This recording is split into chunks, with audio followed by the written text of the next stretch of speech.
এত কুয়াশা সকালে। আরে কয়জন নামাজ পড়তে উঠছিলাম। হ্যাঁ খেলি তো, ব্যাট খেলি তো। এত কুয়াশা নোয়াখালী দেখেন আপনারা।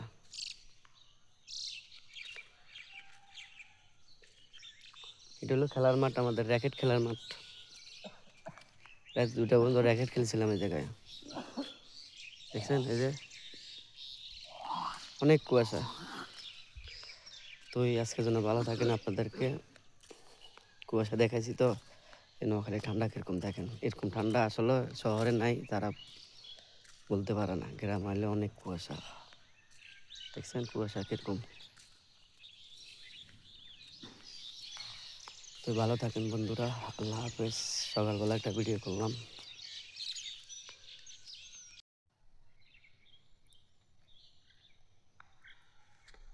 এই যে কুয়াশা, নোয়াখালী এত কুয়াশা আছে এবার।